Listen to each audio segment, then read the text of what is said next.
Assalamualaikum warahmatullahi wabarakatuh. Ashama akkam jirtu hordoftoota chaanalii YouTube Abdul App gaaffii irra caalaan keessan na gaafataa turtan akkaataa karaa sirrii ta'een zoomii itti banatan ka jedhu namoonni baay'een na gaafataa turtan. Anis deebii isaa karaa sirrii ta'een haala sirrii ta'een karaa baay'ee salphaa ta'een haala kamiin zoomii banachuu dandeenya ka jedhu sirriitti waliin ilaalla. Baay'ee salphaadha. Haga xumura viidiyoo kanaatti na hordofaa isiniin jecha obboleeyyan chaanalii kana faaraa taata viidiyoo kana daawwataa subscribe kun gurraachoftee jirti taanaan subscribe kana tuquu hin dagatinaa. Sakandii xiqqoo isinitti fudhatti. Sanaan booda laayikiinis akkasuma sakandii xiqqoo qofa isinitti fudhata waan ta'eef laayikiin keessan haamilee guddaa namaaf ta'a. Laayikii gochuudhaan eegalaa isiniin jecha egaan gara barnoota keenyaatti yeroo dabarfannu haala kamiin zoomii banachuu dandeenya. Zoomii sirrii ta'ee kan nama invite goonee irratti barachuu dandeenyu. Zoomiin faayidaa guddaa egaan kan inni qabu zoomii irraa barumsa gurguddaa argachuu dandeessu miitingii zoomii irratti. Zoomii banachuu keessaniin dura egaa aappii isaa Play Store irraa argattu. Salphaadhumatti Play Store irra seentanii bakkuma aappii irraa buufattan gubbaatti zoom jettanii yoo sarchii gootan salphaatti achumarraa argachuu dandeessu. Kanaafuu zoomii banachuu eegaluun dura Play Store irra seentanii zoom ZOO fi maa jettanii yoo sarchii gootan jalqabuma irratti zoom jedhee isiniif dhufa. Zoom one platform waan jedhuun mata duree jedhuun haala kanaan isinii baasa. Zoomii kana irra tuquudhaan daawunloodii godhattu yookaan immoo install godhattanii gara bilbila keessaniitti gadi buufattu jechuudha aappii zoomii kana.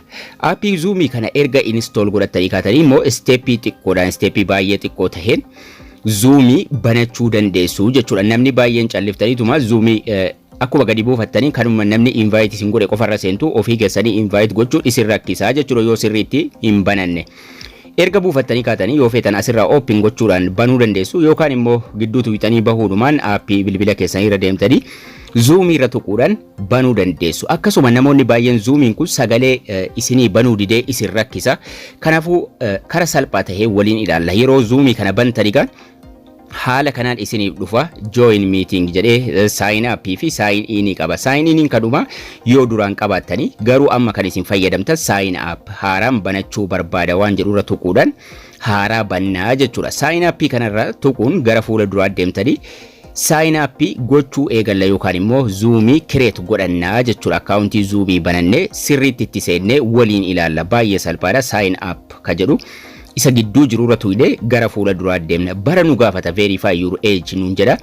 Bara dhaloota keenyaa yookaan umurii keenya bara qofa itti barreessina. 1995, 1992, 1993 akkuma umurii keenyaatti irratti barreessine continue tuqna. Bara qofa itti barreessina jechuudha. Sanaan booda bakka emailii itti katabnu nu gaafata. Email bakka jedhu irratti emailii katabnaa jechuudha. Kana jechuun emailii dhuma banattanii bilbila keessanirraa qabdan bakka duwwaa email jedhu irratti guutuu jechuudha. @gmail.com isa jedhus osoo hin dogoggorin sirriitti emailii keessan erga barreessitanii booda continue yeroo sun tuqxan gara fuula duraa deemee koodii isiniin jedha. Koodii dijitii 6 ka emailii irratti ergamee jechuudha. Gubbuma gada xooftanii argachuu dandeessu. Fakkeenyaaf asirratti 982465 jedha. Koodii sanan asirratti guutaa jechuudha. Erga emailii barreessee continue godhee booda inni nu gara fuula duraa nageessuudhaan first name, last name fi password gaafata. Asirratti dogoggora guddaa uumuu hin qabdan. First name irratti maqaa keessan, last name irratti maqaa abbaa, password irratti waa wal fakkaataa sadii walitti aansitanii fayyadamuu hin dandeessan. Fakkeenyaaf qubee 3 caala walitti aansitanii fayyadamuu hin dandeessan jechuudha. Qubee 3, lakkoofsa 3 fi mallattoo adda addaa yookaan immoo qubee 3 fayyadamtanii kaatanii lakkoofsa 2 yookaan immoo lakkoofsa adda addaa 2 itti aansitanii sanaan booda qubee adda addaa 2 waan akkasii wal maktanii ka dheerinni isaa 8 tahe fayyadamuu qabdu jechuudha. Password isa jedhu irratti first name maqaadha. Last name maqaa abbaati. Password lakkoofsa qubee fi mallattoo erga fayyadamtanii kaatanii booda create account ka jedhu tuquun gara fuula duraa isin geesse ashaaraa qubaa ni barbaaddaa isiniin jedha. Sanaan banuudha jechuudha. Yoo feetan okay gootu yoo hin barbaanne immoo cancel gootanii irra dabarfattu jechuudha. Ashaaraadhaan zoomii keessan banu. Amma bannee xumurree already. Banamee xumuramee jira. Wanni amma barbaachisu maalinni meetingiidha. Zoomiin banamee xumurame. Garuu dura settingii bilbilaarra dhaquudhaan eeyyama tokko kennuu qabdu. Settingii bilbila keessanii irra seentanii apps ka jedhu keessa seenuudhaan appsii keessa zoomii irra deemuudhaan permissionii kennitu achirraa isin gaafata garuu kan isin asiin kennitan baay'ee bareedaadha. Kana jechuun eeyyama kennuu qabdu jechuudha. Aappii kana keessa erga seentanii booda zoom waan jedhu gaddeemtanii barbaaddatanii mana dhuma irratti argama yeroo baay'ee zoomii kanarra tuquudhaan permission waan jedhu barbaaddattu as jalaa jechuudha. Permission waan jedhu irra dhaquudhaan eeyyama sagalee kennuu qabdu, kaameeraa kennuu qabdu. Permission ka jedhu kanarra tuqxanii gara fuula duraa deemtanii miitingii banuun dura kaameeraa bantuu akkasuma kontaaktii yoo feetan maayikiroofoonii keessattuu kaameeraa fi maayikiroofoonii banuu qabdu jechuudha. Kaameeraa kontaaktii yoo feetan ni bantuu yoo feetan ni dhiiftu maayikiroofooniin kun banaa ta'uu qaba jechuudha. Kanaan ala sagaleen isin wajjatu akkasuma telefooniis banuu qabdu. Erga jara kana bantanii kaatanii yookaan allow gootanii kaatanii gara zuumiitti deebitu jechuudha. Zuumii irratti deebitanii miitingii banuu dandeessu. Amma kana jechuun new meeting jedhee jalqabarra mallattoo viidiyootiin jira. New meeting ka jedhu kana tuquudhaan start a meeting ka jedhu tuqxu jechuudha. Start a meeting ka jedhu kana tuquudhaan gara fuula dura yookaan fuula ittaanu kana jechuun amma eegaluuf deemnaa jechuudha. Sanaan booda liinkiidhuma qofa namaa ergina start meeting ka jedhu tuquudhaan miitingichi eegalamee jira.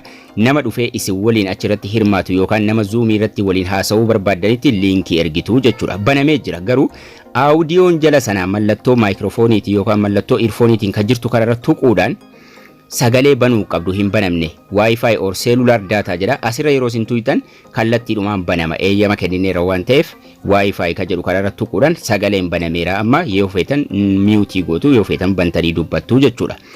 Nama dhufee isin waliin achirratti dubbatu fiduuf participants ka jedhu kun sadaffaarra jira viidiyoo taane isarra tuquudhaan asirratti amma gubbaatti Abdul App qofa jedhee jira.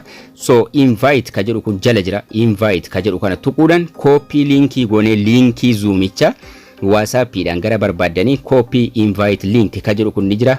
Isarra tuquudhaan copy gootanii WhatsApp irratti Facebook irratti gara feetanii nama fiduu barbaadan nama waliin asirratti hirmaachuu barbaadan itti ergitu jechuudha. Yeroo isin itti ergitan ni dhufa participantiin umara tuquudhaan ol baaftu. Share waa gochuu barbaadan share irra tuquudhaan video, photo akkasuma screenii bilbilaa waan share gochuu barbaadan asirra share gootu namni sun ni dhufa nama sana ol galchuudhaan waliin asirratti salphaadhumatti zoomii irratti dubbachuu dandeessu. Yeroo xumuruu feetan end ka jedhu kana tuquudhaan end meeting for all ka jedhu ni jira. Yoo abbaa miitingicha abbaa dura bane yoo taatan end gochuudhaan keessaa baatu jechuudha.